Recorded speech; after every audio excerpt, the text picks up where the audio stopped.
everybody. Welcome to episode number 3 of the Fury Hour. I'm the king of all wrestling media, Gene Jackson, along with Chief Bob Anderson. And, I'm sorry, Bob Anderson. I forgot that's Strongbow. That's the Chief, not you. I'm starting to get things crossed up after watching so many of these in a row, but we've got an exciting show for you this week. In the main event, we're going to see Mr. Wonderful Paul Orndorff taking on Dr. Death Steve Williams. We've got a bet. Bob has bet on Mr. Wonderful Paul Orndorff. I have bet on Dr. Death Steve Williams. So we will see who comes out on top in that big matchup. Of course, in the episode if you've already watched it, or episode that you will watch, or after you hear us talk about it, you may quickly decide that, no, I don't need to watch it. But either way, Herb started the episode out by thanking everyone for the fantastic and stupendous reaction to last week's show. And Bruno informed us that last week was a real treat. Again, his credibility is sinking a little more each and every week, Bob. Those were not words I would use, but it wasn't even a fake treat, much less a real treat. But nonetheless, we are here for episode. So, opening match this week, we seen the dangerous one, Dan Spivey, taking on Michael Allen. I've got some highlights of this match, about a minute long, but is there anything you want to say about it before we go to those highlights? I do want to point out that at the opening of the show, Bruno promised us many great matches for this show, and I'm going to go ahead and call him a liar right off the bat. Like I said, that credibility is just slipping away each and every week. This week, Spivey mixed the Kool-Aid Man and the Beefcake attire since it was his third match of the taping, so I'll give him credit for at least mixing it up. So, yeah, I mean, he had a plan. He looked at. We got 3 TV matches here, so all right, we'll go yellow, then we'll go red, then we'll go yellow-red, and then boom, that's the end of this set of tapings. And then we'll never be seen again. We won't say anything more than that. But okay, so a couple things to look for here, folks, when we look through these highlights is, number one, the dreaded dangerous Dan Spivey, who is obviously being booked to be a big-time heel against babyface B. Brian Blair, is cheered pretty heavily in the beginning once again. And also, is it just me? Look forward here at the end, but I feel like this is a very awkward chair shot from B. Brian Blair. But maybe I'm being too critical. Let's take a look. This big, powerful man. You don't do that. You're not going to get him down with that. Look at that suplex. Wow. You will not take a guy like Spivey down, an inexperienced wrestler, and setting yourself up for some bad blows. Look at this. One arm pick up, and bam, slams him right down. Well, it looks on with him, and he loves to just torture an opponent. Look at this now. Another version of the suplex. This is a very devastating blow. Keep in mind, this guy is so tall that when he throws you from there, he should be watching in because Danny, and going on with his feud with Brian, needs to take a look at what's happening. Look at that. Now look at this, a backbreaker. That in itself is submission, but from that backbreaker position, slams him right down. And look at this. Brian's here. He smashes him with that chair on top of the head. Boom, a second one. Mid-second. All right, Brian. Yeah, Brian's going to get a little revenge here. Yeah, but you know what? Oof. Man, that chair shot, like where it hit, that initial one, just felt really like when he was coming down, I was like, is he really fixing to hit him there? Okay, yes, he did, right at the top of the head. Jeez. I had to watch it a couple, like the first time I was like, that didn't look like it would hurt that much. Then I watched it again, I was like, all right, maybe it would. Yeah. It from the other angle in the replay, it looked a little safer than it looked, because watching it from that angle, it looked like he hit him in a really bad spot. Like, geez. But then from the other angle, it's like, well, it is kind of in the crown of the head. But I gotta say the third move in the Spivey montage, that almost reverse fall away slam suplex. I don't know what the hell it was, but I like it. Yeah, I mean, that was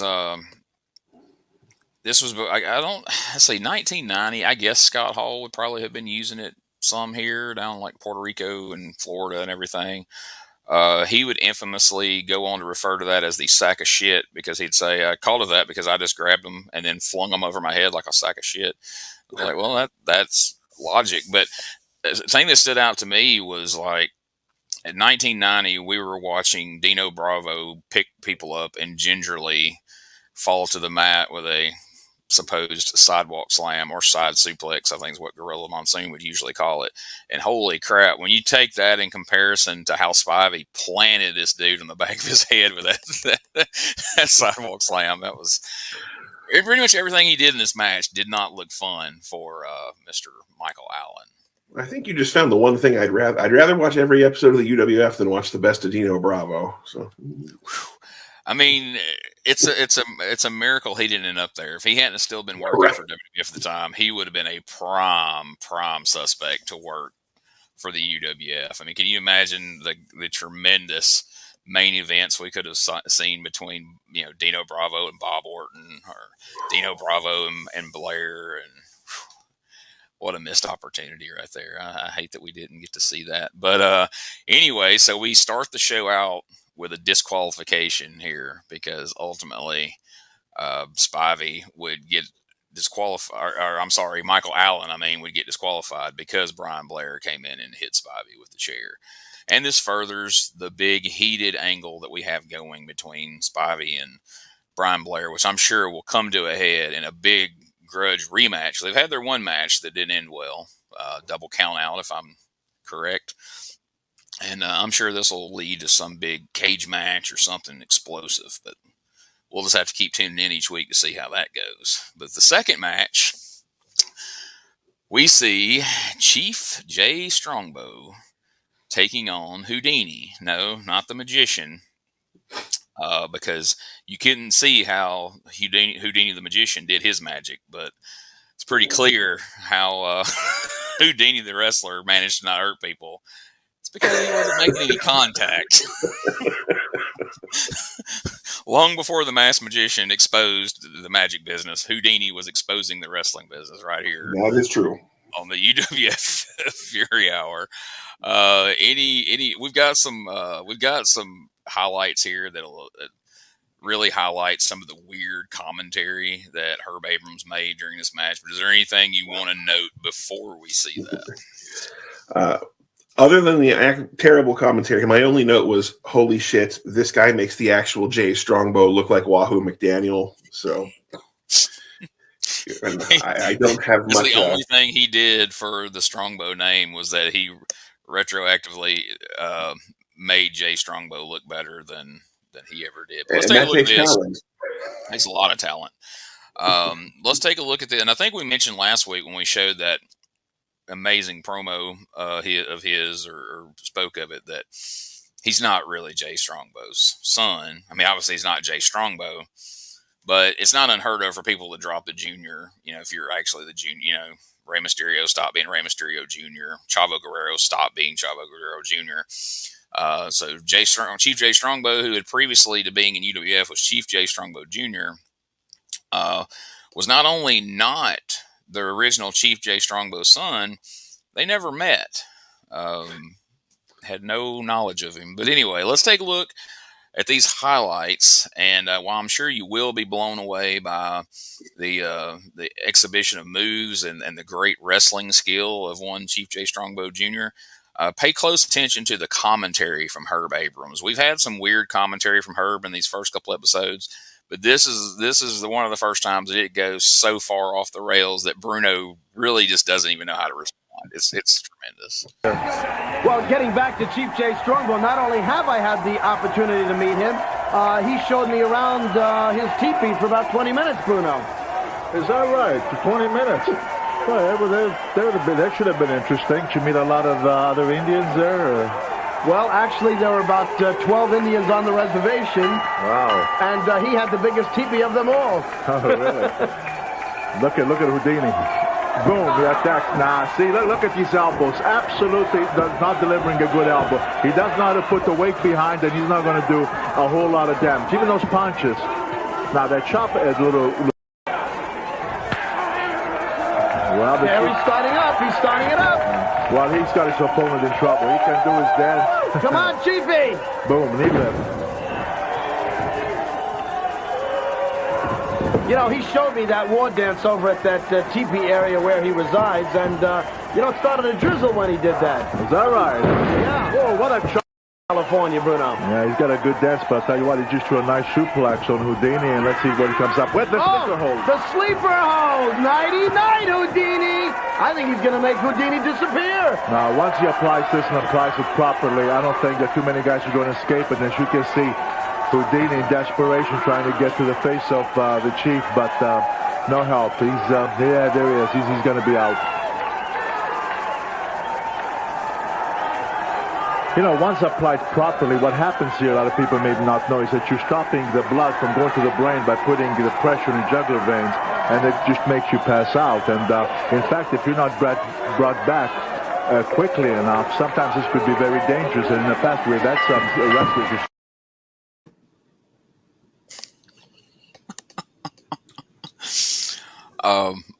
So much like your "I broke Wahoo's leg" shirt, I would love to have seen a "Come on, Chiefy" shirt, as Herb was apt to say during his matches. "Come on, Chiefy." The line about the light drizzle was probably my favorite. Oh my gosh. He showed me around his TP for 20 minutes, to which all Bruno could muster up was, really? 20 minutes? Wow. I don't know. He showed me that war dance at his teepee, and it started to drizzle. Started to drizzle. There were 12 Not Indians even on the rain, just reservation. a light drizzle. Yeah, so even as a rain dancing Indian stereotype, he sucked. He couldn't pull off a full-on rain dance. He just make it drizzle a little bit. Well, that war dance looked more like an epileptic seizure. So, and this match was a drizzling something. But I was about to say, yeah, exactly what you said. Like, even his war dance was a shit. He looked like he's just, yeah, like you said, he had a Charlie horse in his leg, and he was trying to get it out. Like, it was so pathetic. But the line about there were 12 Indians on the reservation and he had the biggest TP of them all, I don't know if there was some double entendre there or that was just, you know. Sure sounds like it. If he just thought, man, people would be really impressed if he had the biggest TP on the reservation. That's something that has to be mentioned here. But hey, it can't get any worse than that. What match is next? And then, well, wait a minute. Let's not jump ahead just yet. Okay, sorry. I like as we're coming into the one clip, Bruno says, "Well, he has a nice dance, but." I'm like, even it's like Bruno even half-heartedly said that. Like he couldn't even lie. Like, oh yeah, he has a great dance. Hey, he has a nice dance, but what I want to talk about is, okay, so he finishes this with a sleeper. He's already put the crowd in a sleeper for the last 6 minutes, and now we finish off Houdini as well. But you hear him mention, we cut off before then, and I don't know if they actually showed him do it, but in the 80s, especially with Brutus Beefcake, but not just with Brutus the Barber Beefcake, with other guys, there was a thing in the 80s in wrestling, and it started trailing off into the 90s, where if you put somebody out with a sleeper, and it was almost always enhancement guys. I mean, you name how many big-time matches ever ended with a sleeper. They had to wake them up after the match. They would set them up and hit them right in the small of the back, and that would wake them up. And apparently, only the person who put them to sleep had this ability, because there was times when heels would put somebody to sleep, and they'd be like, "He's not waking him up. Oh my gosh, this is getting dangerous. He's cut off the blood supply to his," like, why don't the referee just slap him across the back then? Like, is it just a magic touch of? But I just think back on that and think how funny, like, people will talk about the glory days of the 80s and 90s and how real it used to be compared to how fake it is today. And I get that to some degree, but there was some really dumb shit that went on that we kind of shut our mind off to. And that being top 5, in my opinion, was people getting put out by the sleeper and then having to be woke up by the opponent who put them asleep. And that was a big heel heat. Like, oh, he's not waking him up. That son of a bitch. But I just like to touch on those types of things as they come up because it's just funny because that's kind of stuff that for some reason is kind of forgotten and nobody really talks about when they talk about the glory days. You're not wrong. I almost want to write into Corny's drive-through and be like, "Hey, buddy, since you love talking about how great everything was back then, and y'all didn't beat people over the head with how fake and stupid wrestling could be, explain this one for me." But I'm sure Cornette would have some long-winded, logical reason why that was. But I mean, don't get me wrong. I like Cornette. I enjoy his podcast, and I agree with most of his views on professional wrestling. But sometimes we lose sight of the fact that this is also a guy that booked a Mummy in Smoky Mountain Wrestling and had matches with a Ninja Turtle. So, he's not without a little bit of blood on his hands. Anyway.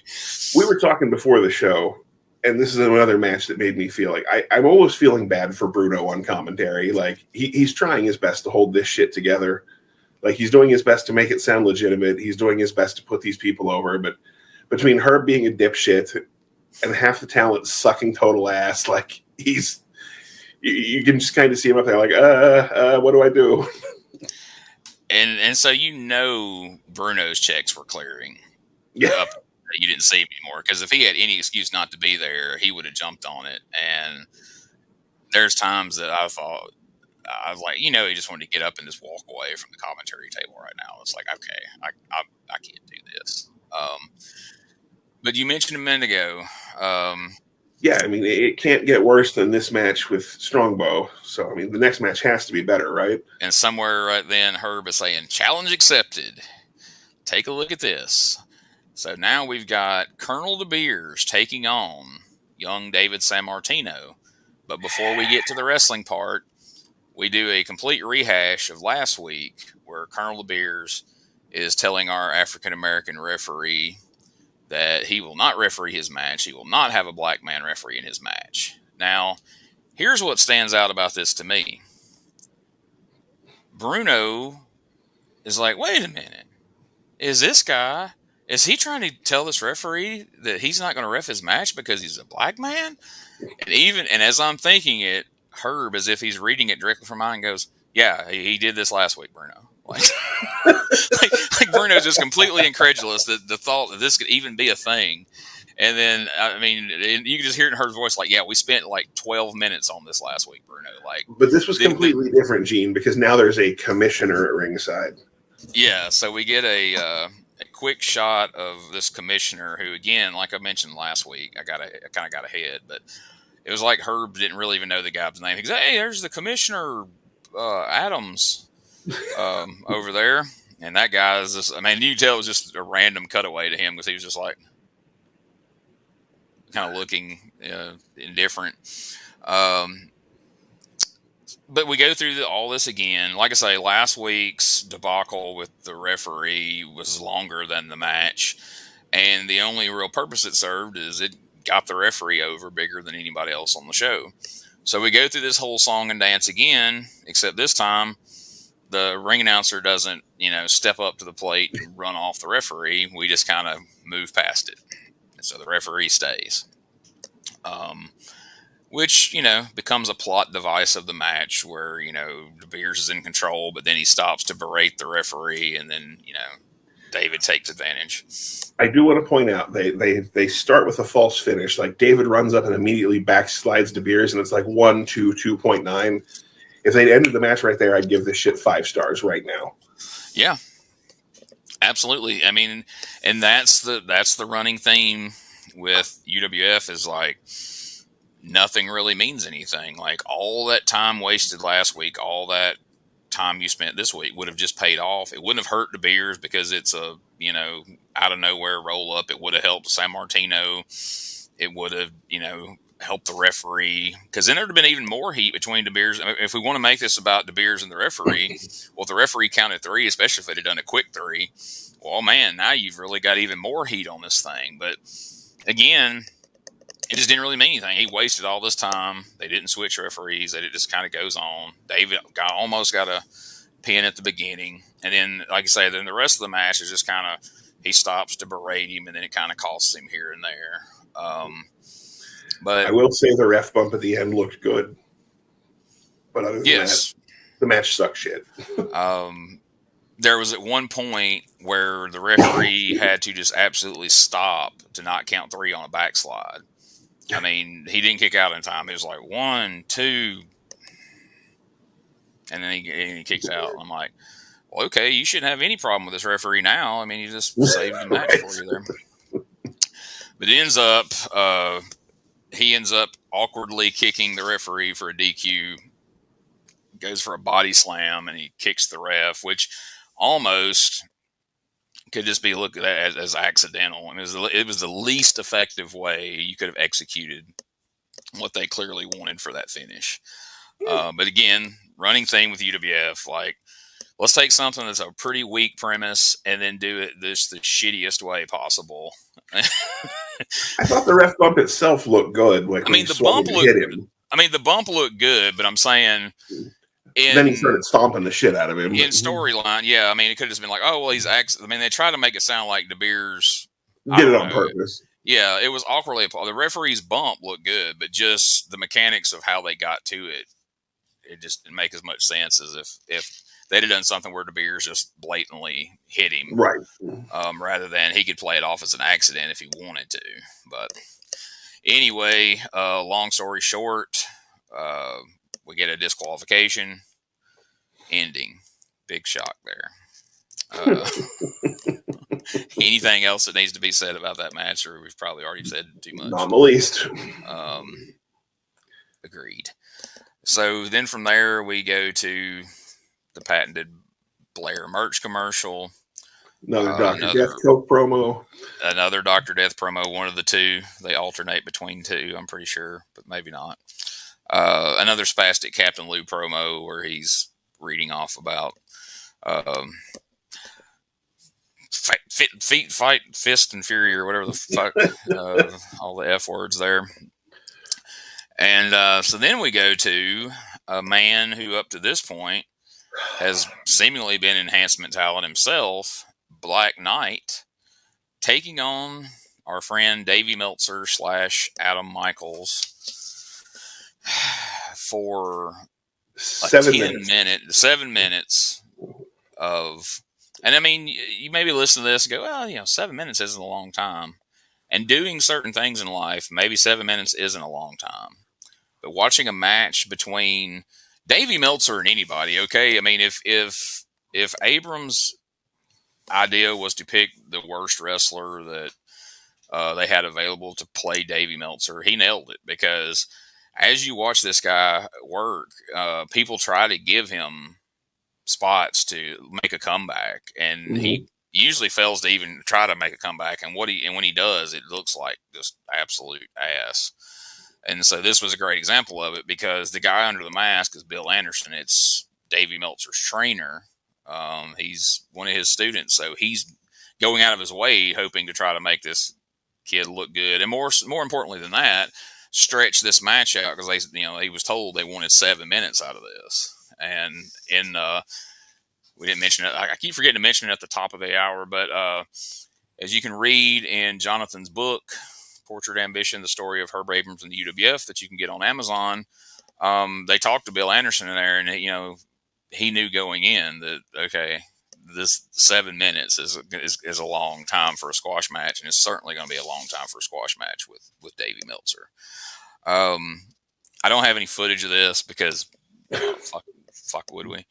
But again, some more of Herb's strange commentary. I don't know if he had an issue with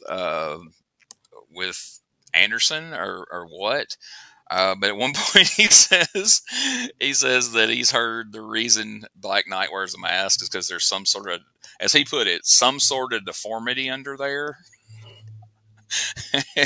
And then in investigating, he's investigating. There's 2 reasons. He says that there's 2 reasons he wears a mask. One, there's some sort of informity, and he's still trying to find out the second one. Why would you mention a second one? Just say, I'm still trying to find that out. They got a line in about Meltzer should be taking notes, which I'm sure was another clever jab. No, I missed that. Yeah. was some line about nothing to sneeze about, which he said it like that was supposed to have some meaning. But if it did, it was lost on me. But yeah, the guy cannot execute any type of offense whatsoever. It was bad, real bad. I don't even remember with the Black Knight's finisher, the DDT. Or no, he hit the DDT, then he finished him with something else. Yeah, he hit the DDT, and it was a good-looking DDT. That should have been the finish.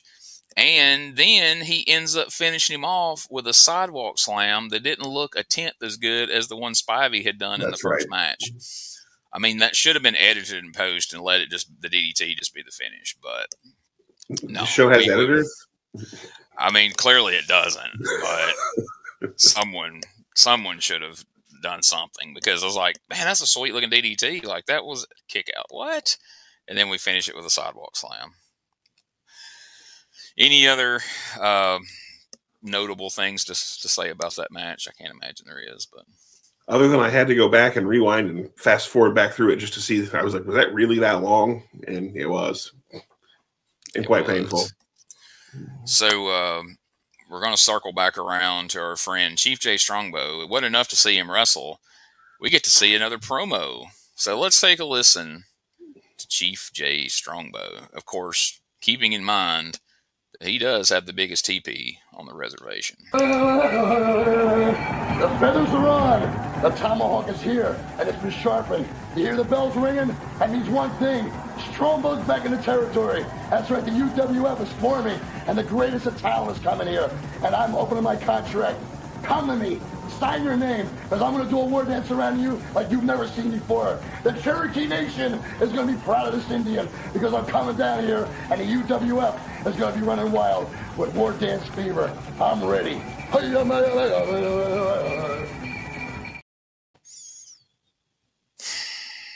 Well, that was awful, which makes it a lot better than the match. Yeah, I mean, at least it was quick. Hey, oh gosh, I would almost love to, if we had any Native American people that we knew, to bring on and just like, wait, watch this, and just say, is this offensive? Are we reading too much into this? As a Native American, do you find this to be an accurate depiction of your people? Is this a fair representation? I would assume not. I'm guessing not. Hey guys, this is Wolfie D from PG-13. Check out my podcast, Live and in Color with Wolfie D, every Monday at noon. We're talking Memphis, we're talking ECW, WCW, WWF, everywhere that I've been. We even have some great guests, some Hall of Famers on the show with us. Every Monday at noon, Live and in Color with Wolfie D. Ladies and gentlemen, welcome to Give Me Back My Pro Wrestling, the podcast that's based on the old school, but can still help you find the good stuff from today.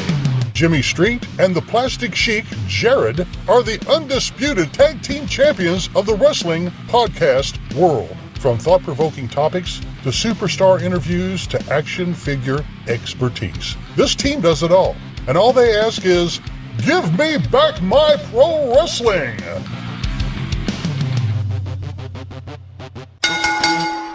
Every other Thursday, wherever you listen to podcasts. War Dance Fever, though, is getting ready to sweep the UWF. So maybe that's why. What's wrong with me today? That's why I'm coughing. And you got a bad case of the War Dance Fever. It might be.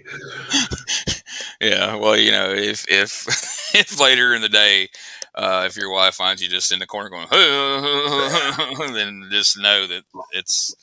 I'll report back next week. Yeah, it's probably going to be beyond repair. I hope the cure for that's not watching more of his fucking matches. The next match. Here we go. Killer B Brian Blair taking on Ricky Ataki. Here's a little screenshot of a nice side headlock there. That's about all we're showing from this match. More weird commentary. I'll let you kind of lay this one out for us. I wrote most of this one down. I couldn't tell you what happened in this match till the finish. I have no fucking idea if the match was any good. Here you go. Let's sum up exactly what happened in this match up to the finish. There you go. All right, so it started slow and tapered off from there. Perfect. Exactly.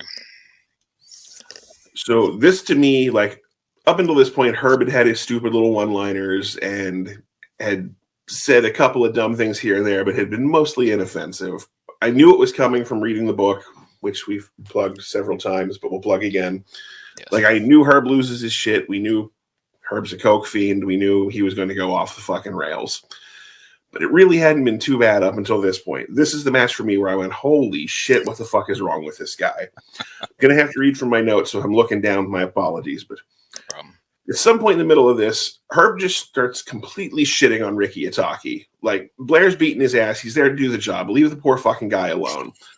And all of a sudden, Herb's like, oh, that fucking Itaki is pretty heavy for a Japanese wrestler. And Bruno's like, no, he really isn't that big. He's like, not that guy. Kind of just, Bruno has this tone of like, what the fuck are you talking about? Like, don't bring me in on this. And then fucking Herb doubles down. He's like, well, what I really meant is they should just have gyms in Japan. And Bruno's like, what the fuck do you mean? Of course they have gyms in Japan. And they just have really great wrestlers over there, too. So then Herb triples down. He's like, I'm just meaning he should fucking go to those gyms. Not in those exact words. He didn't say fuck. Yeah, but it's implied. Bruno's like incredulous at this point. And he's like, well, yeah, I just don't really know this guy. Did he wrestle much in Japan? Like, he wants out of this conversation. Yeah. And then Herb's like, oh, yeah, he's absolutely from Japan. He just came to the UWF. But he does have some really great moves. What the fuck? Yeah, you buried him up to this point because he hasn't put him over in any match he's been in, but especially in this match, he's just buried him. And then now he's, oh yeah, he's got some good moves. When did we see him? Like I really wanted footage of Bruno looking at him like.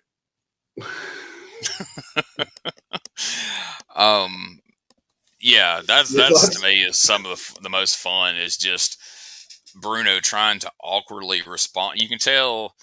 In Bruno's head, he's like, how do I respond to this where I don't completely bury Abrams, but don't bury myself like I'm agreeing with anything this idiot's saying? And so, how do I save this show from the whole Japanese culture hating us? Because he's basically just a giant shit on the entire country of Japan. Like, nobody over there goes to the gym. They don't even have gyms over there. Yeah, it's just weird. God, it's so weird. I wish I did have some footage of this match, though. Just for the finish? Just for the finish, because I made mention last week about how awkward it is when Brian Blair puts on the Scorpion. And it's another fine example of it here. Oh, yes. But maybe next week we'll have some video. Seems like he needs the complete idiot's guide to applying the fucking Scorpion Deathlock. He wrote it on his hand or something. Back to leg. But yeah, my goal is eventually to have a highlight/low-light reel of just Brian Blair trying to apply the Scorpion with like Benny Hill music playing in the background or something. That will make all this worth it. I just want to know what the fuck Ricky Itaki did to Herb Abrams. That's like my new goal in life is to find out. I mean, the rumor down the line is that, Steve Ray slept with his wife, which led to a big thing we'll get to eventually. But it makes you wonder if maybe Ricky Itaki didn't do it first because he seemed to really have a hard-on for Ricky Itaki. Oh, shit. Unintended. But so where do we go next, Bob? Oh, God. Captain's Corner! With Cowboy Bob Orton. This one's going to be a good one. I've got it loaded up. I don't think we'll make it through the whole thing, but just to kind of, we've mentioned, so far that these Captain's Corners are really just awkward and just weird. And yeah, like just a coke-laced insanity that they just put a camera on inexplicably. Pardon me. Let's take a look at this one. We'll see how it's two. It's slowly coming on, I'm afraid. This is 2.5 minutes. Let's see how far we can get into it before we pull the plug, shall we? Okay.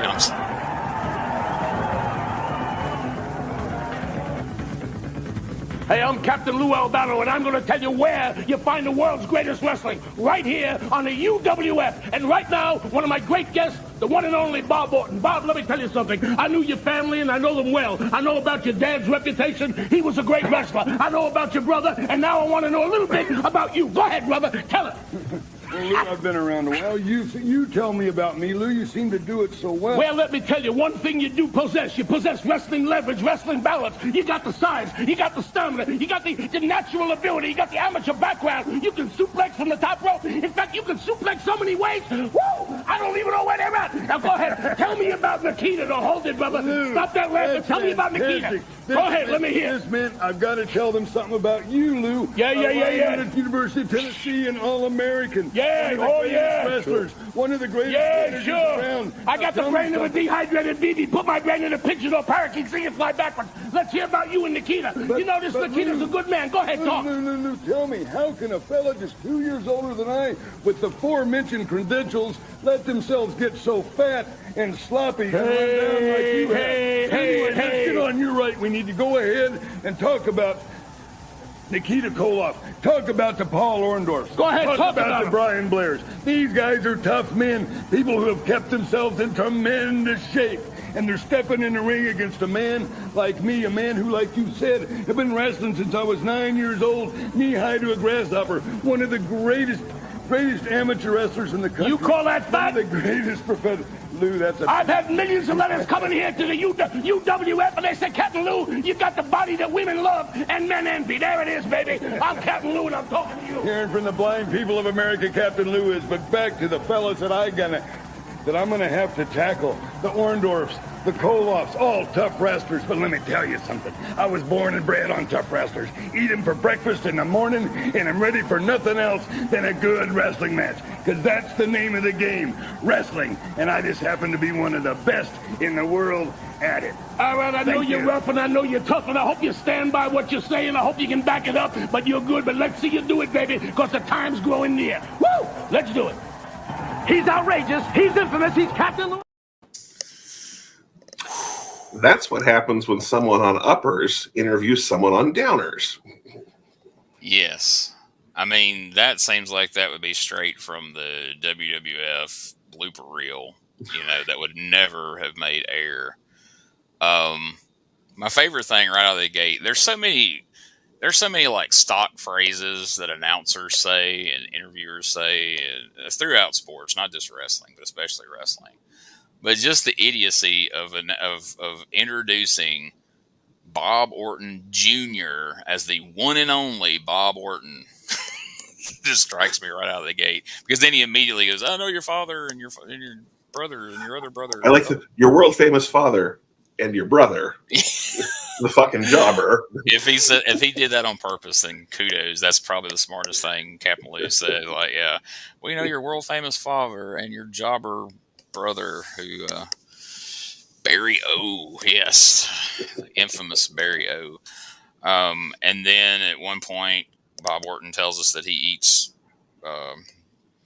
wrestlers like that for breakfast, which reminded me of the line from Happy Gilmore. Yeah. Yeah, I wrote down between Albano talking 100 miles an hour and Orton being verbal Xanax, I have no idea what was just said.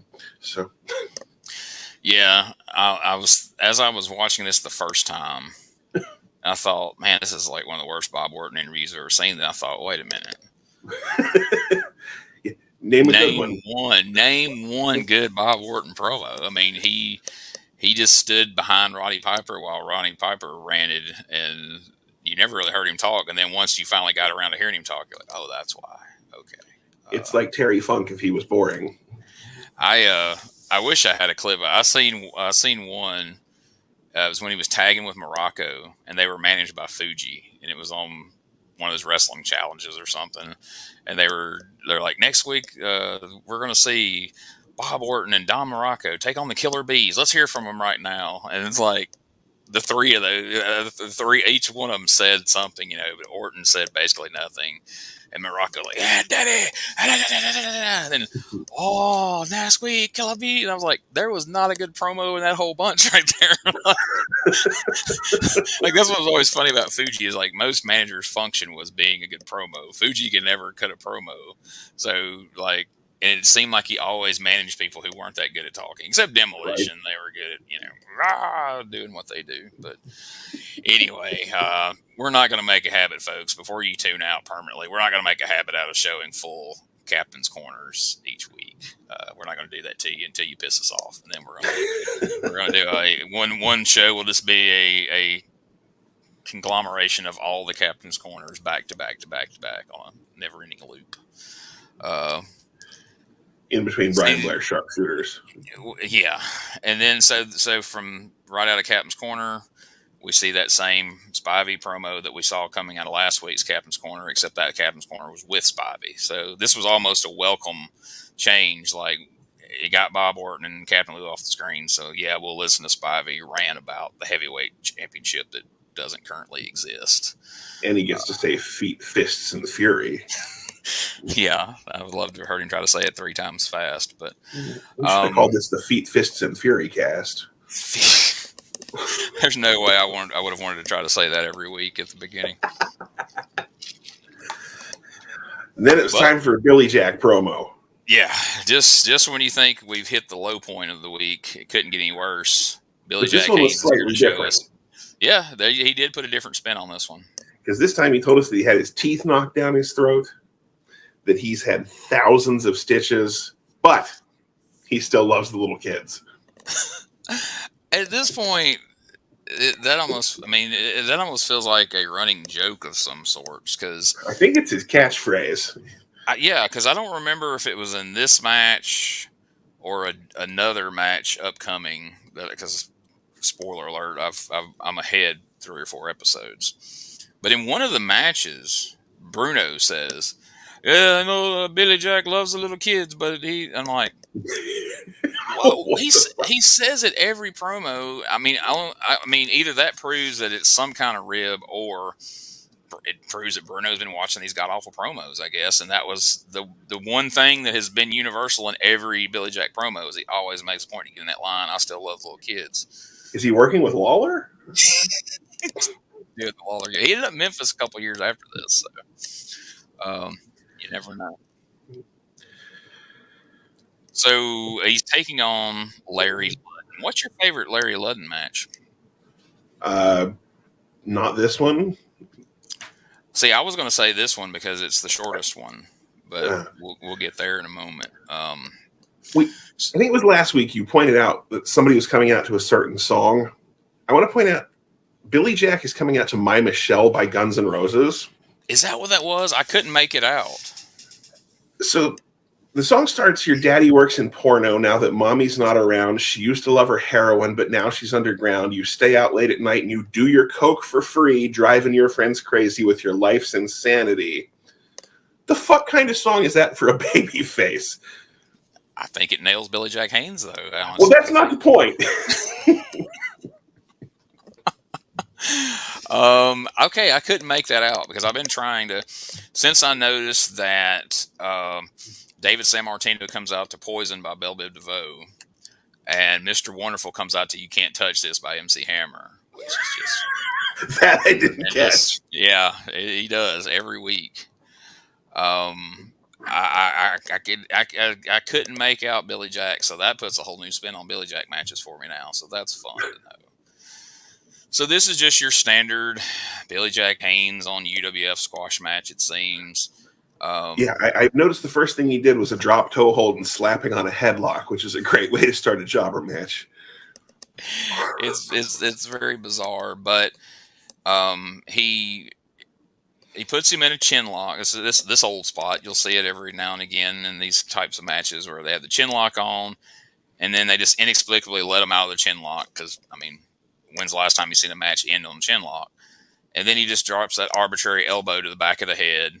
Then he just goes for the, hey, it's that time of the match. I'll just go for a cover that's clearly meaningless. And the guy doesn't kick out in time, and the referee counts 3.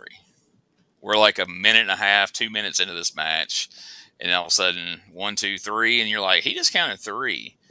And Billy Jack picks him up and tries to continue on per the plan. And then Bruno's like, I thought that was 3. And Herb's like, yeah, I don't know. I thought it was 3 too. And then the referee just stops him and then raises his hand. And you see this look come over Billy Jack's face like he's about to kill everyone in proximity. And then I guess the other voice in his head, the angel on this shoulder, takes over, and he shakes the guy's hand and leaves the ring like that was what was supposed to happen. And then I assume he murdered the fucking referee backstage. I can only assume that guy took a full Nelson backstage, because I'm guessing Billy Jack Haynes uses full Nelsons in shoot situations. And let's take a look though. If way we just described it did not convey how awkward this was, we do have a clip. Check it out. I think I iced that Austin. Whoa, that was a big elbow smash right to the top of the head of Ludden. 2. Well, don't want to forget that infamous bear hug of yours. Now, I thought the referee counted 3, but evidently, let me see. Yeah, I thought so, because I heard the referee say 1, 2, 3. Yeah. There's a gentleman for you. Look at that. He wins the match, and now he's looking at his opponent. I think Billy gave him an easy time. That look at the ref while the ref was raising his hand was just like, motherfucker, I'm going to kill you. I can only imagine under his breath, he's like, you piece of shit, I'm going to kill you when we get in the back. Like, I was supposed to fill 7 minutes with this shit. And he should have hugged that referee, and the whole crowd should have chanted his name like they do the other referee, because he just saved everybody from at least 4 more minutes of that god-awful match. So kudos to that guy. And we're now ready for what we're all here for. Don't forget, we get the big announcement that we've got Ivan, Nikita, and Ken Patera coming. Oh, that's right. I'm sorry. I jumped ahead of you did some very important information there. Yes, we have Uncle Ivan Koloff, nephew Nikita Koloff, or as Herb says, Ivan Koloff, starting next week. And then Ken Patera. So just when you think, hey, we've got the most boring, shittiest wrestler to ever come out of Portland, Oregon in the match that we just saw, Herb's like, nah, I got hold you. My beer. He's like, yeah, hold my beer, Bruno. And Bruno's like, I'm not holding this beer. We're bringing Ken Patera next week. And no, not the jacked up Ken Patera that rolled straight out of prison in 1987. I swear to God, I'm gonna have a screenshot next week and show a picture of Ken Patera in the ring the week that he nearly yanked Bobby Heenan's head off of his shoulders on WWF Superstars of Wrestling, when he wrapped a belt around his neck and flung him across the ring and then jerked back on it. I literally thought it was gonna be, we were gonna see somebody decapitated like Grunt the Wrestling movie or something, but to see him fresh out of prison, all jacked up, to what he looked like when he rolls into the UWF, you would swear there had been 15 years past. You would swear that he did another stint in prison, and this is him fresh off of it. Is he wearing the giant arm brace? No, he is, by this point, he is sans arm brace. He is wearing the red, white, and blue singlet, even though he's a heel. He's no longer shaving his body. Apparently, he's hairy, and it's just not a pretty sight. But we'll get to that next week. Okay. Right now, we have got the biggest main event in the long, illustrious 3-episode history of UWF Fury Hour. Dr. Death, Steve Williams, taking on Paul Mr. Wonderful Orndorff. There's just some of the exciting action there, as you see, expertly applying this abdominal stretch. And so we predicted, I predicted that Mr. Wonderful would win. No, you predicted Dr. Death would win. I'm sorry, Dr. Death. I was looking at a picture on the screen here of Mr. Wonderful. My apologies. Yeah, I predicted Dr. Death would win. You predicted Mr. Wonderful would win. So now is the big moment, everybody. I'm gonna let, if I had a drum roll sound effect, I don't believe I do. Let me see. No, I do not. My apologies. But Bob, go ahead. Let everybody know who won the bet, who won this match, who won this epic main event between Dr. Death Steve Williams and Paul, Mr. Wonderful Orndorff. Well, we were at the peak of the excitement, ladies and gentlemen. The match had been going on for a blistering 10 minutes, and then it was a double count out. They fought so hard.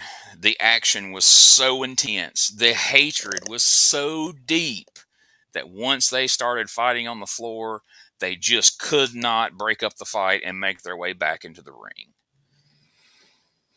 Actually, Paul started choking Dr. Death with a cord. And when you pretty much know where we're headed, every time so far, and I know this is only episode 3, Bruno starts saying, they better be aware of the referee's count here because ding, ding, ding, ding. Oh, there it is. I think they've been counted out, Herb. What? Have we got a double count out? Yes, Herb. As a big shock to you, we in fact have a double count out. But I will say that it felt like the beginning of a really great match. I mean, they just cut it short because no one can ever lose. If you were looking up and down the roster of people that we're aware of that actually are on this TV taping, now we're not talking about, if you look through Jonathan's book and look around the internet, there were programs who listed people who would never see the light of day in UWF, but they were being advertised as on their way. To the point, at some point, I don't remember how many episodes in, Herb actually says on television that coming soon to UWF, the Ultimate Warrior would be coming in, which probably would have fit perfect with what we've been seeing. But what I was about to say is if you looked up and down the roster of people that you knew were there for this TV taping, and you know exactly who was here for this TV taping, because we've seen them all wrestle every goddamn week here. The one dream match or one match that you could pick out and go, okay, I think these two are going to have a pretty incredible match would be Mr. Wonderful and Dr. Death. You would think these two will have a great match, and there's no way we can fuck that up. And then Herb's like, yeah, we can. Let's just not have a finish. But I don't want to spoil things, folks, but just know this. We didn't get a decisive win today. But their hand is going to get forced because pretty soon down the line, there's going to be a lumberjack match between Dr. Death Steve Williams and Paul Mr. Wonderful Orndorff. And we all know what that means. Try to get out of the ring. If you try to fight outside the ring and get double counted out, they're going to toss your ass back in the ring. So we know beyond a shadow of a doubt that when they have that lumberjack match, we will get a clean finish. We will get a decisive winner. And this great, great feud will come to a thrilling conclusion. But in the meantime, next week in our main event, Bob, while he may not be an exciting promo, I'll give you that. We're going to see Paul Mr. Wonderful Orndorff in action once again, but this time it will be against Cowboy Bob Orton. Bob Orton is a technician, sir. He's not going to get caught up fighting on the outside and brawling like a guy like Dr. Death Steve Williams. He's a technical wrestler. He will get it done in the ring. And for that reason, next week, I will make my prediction right now. Cowboy Bob Orton will get a pinfall victory over Paul Mr. Wonderful Orndorff. Mark my words. Hey guys, Ray Russell here, curator of the WrestleCopia Podcast Network, inviting you guys to listen to many of the programs here as part of the WrestleCopia brand, including, but not limited to, the Wrestling Memory Grenade, currently covering the 1988 and the WWF project. You can also listen to the Regional Wrestling Podcast, where we talk the territories, whether it's Jamie Ward with Georgia 81, Roman Gomez with the UWF in 1986, or Gene Jackson covering Memphis in 85. 3 projects going on right now over there at Regional Wrestling. You can also listen to the Wrestling Stoop with the legend himself, Bob Roop. Bob goes back in time each and every week, covering not just his career, but countless stories and interactions with hundreds of wrestling names spanning his 2 decades in the business. But that's not all. You can also check out the Puro Wrestling Academy with the professor of Puro Resu, Mr. Dan Ginnity. Dan and I go back in time and cover the history of Japanese professional wrestling in the English language. And you can listen to all of those shows and more, all part of the WrestleCopia Podcast Network, located over at WrestleCopia.com. That's WrestleCopia.com, and anywhere your podcast streaming needs are met, from Apple to Spotify, Pocket Cast, and beyond. And while you're at it, why not subscribe to our social media guys for all the latest goings on here at the WrestleCopia Podcast Network. Plus, I'm constantly adding old school video clips and pictures from throughout wrestling history. You can follow us over on X, formerly Twitter, at Wrestling Grenade. That's at RASSLIN Grenade. Also, follow and like me, Facebook.com/Wrestling Grenade. And why not subscribe to YouTube.com/Wrestling Grenade. So if you're looking to support that next up-and-coming podcast brand, please consider making it WrestleCopia. I'll take Orndorff again. Because he got counted out with Dr. Death, who is a far superior athlete to Bob Orton. Orndorff's going to run right through Cowboy Bob Orton. But see, Dr. Death has that anger. He has that, macho thing about him that he got carried away. He wasn't paying attention to the count. He got counted out. Bob Orton will not do that. I don't know if he mentioned it earlier, but he eats technical wrestlers for breakfast. So he's going to have a big old meal on Paul, Mr. Wonderful Orndorff next week. Right now we're 0-1, but next week I'll get that. Next week we will get our first clean, decisive pinfall finish in a main event, and I will get to bask. I will get to bask in the glory of being right, and my guy, Cowboy Bob, Ace, if you will, Bob Orton, getting the win. All right, now.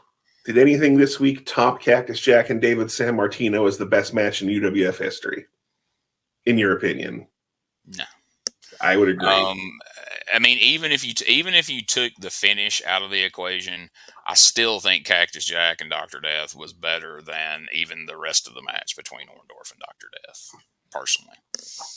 Agreed. In that case, what was your highlight of the week?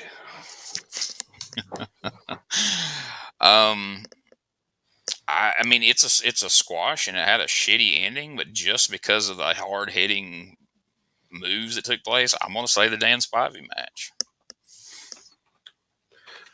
I'm going to have a tie. The inverted sack of shit from Dan Spivey was really good. And then right before the main event, in the crowd, they cut to this guy in a ponytail and a bright neon orange tank top, and he was just out there dancing to everyone's ring music.